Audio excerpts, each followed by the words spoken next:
I've been in Amdram, well, operatics really, most of my life. I came from Reading, where my grandfather was a silver band, had his own silver band, and he was a church organist, as was my mother, and both my mother and father were singers. My father was, of course, a member of quite a famous male voice choir. He was its soloist. My mother sang in Eisteddfod. She was a very good singer. Both of them self-trained. I mean, they couldn't afford, professional training.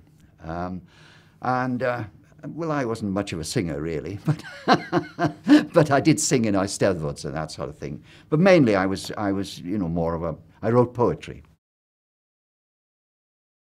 I played an adult in a school production in an Eisteddfod, where the critic didn't think much of my efforts, actually, really, but he was a nitpicking Eisteddfod critic, you know.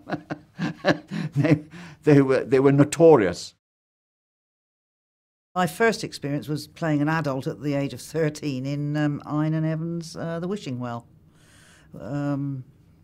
which is very old hat now, but was lovely at the time. And I then joined the Progress Theatre in Reading, which was, it's still running, but it had a junior section just starting up. And I went along and learnt a lot of basic stagecraft there. Miming, stage scenery construction, etc., makeup, and did a lot of shows with them.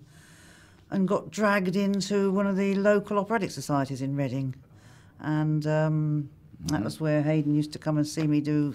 Laurie in Oklahoma. Oklahoma, Brigadoon, well, you name it. I did about 6 or 7 there. And then when we got married, he said, well, you must join our society in Farnborough.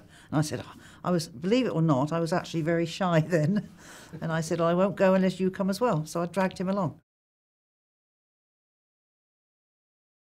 It was lovely because we met such a lot of people of roughly our own age, and yes. It was an enormous group of us, of couples, and we had a wonderful time. Most of which have passed away now, unfortunately.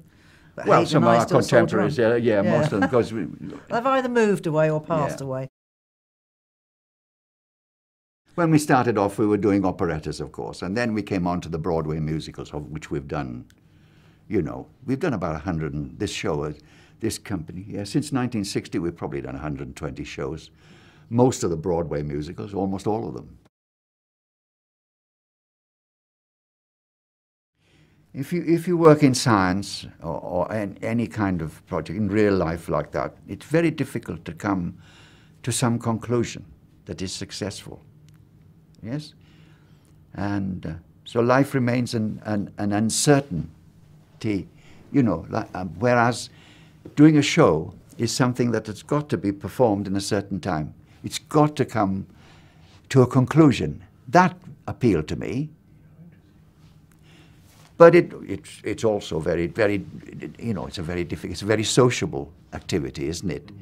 Compared with perhaps being a research scientist.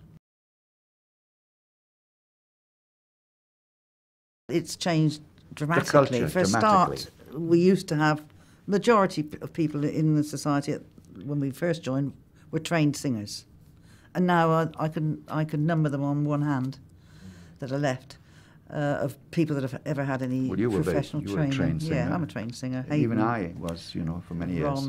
Ron, who's playing Mr. Bates. Yes, he's a fine singer. There's only a few of us now, so that's changed because you don't need trained singers in this sort of musical or in all the modern American musicals. You don't really need trained singers. The bridge one, Oklahoma, still required. You still need a good singer for the Oklahoma was, of course, a bridge musical between the old operetta and the Broadway musical. But it still required, Laurie, for instance, still required to be a fine singer. Well, you need actors that can sing rather than singers that can act now.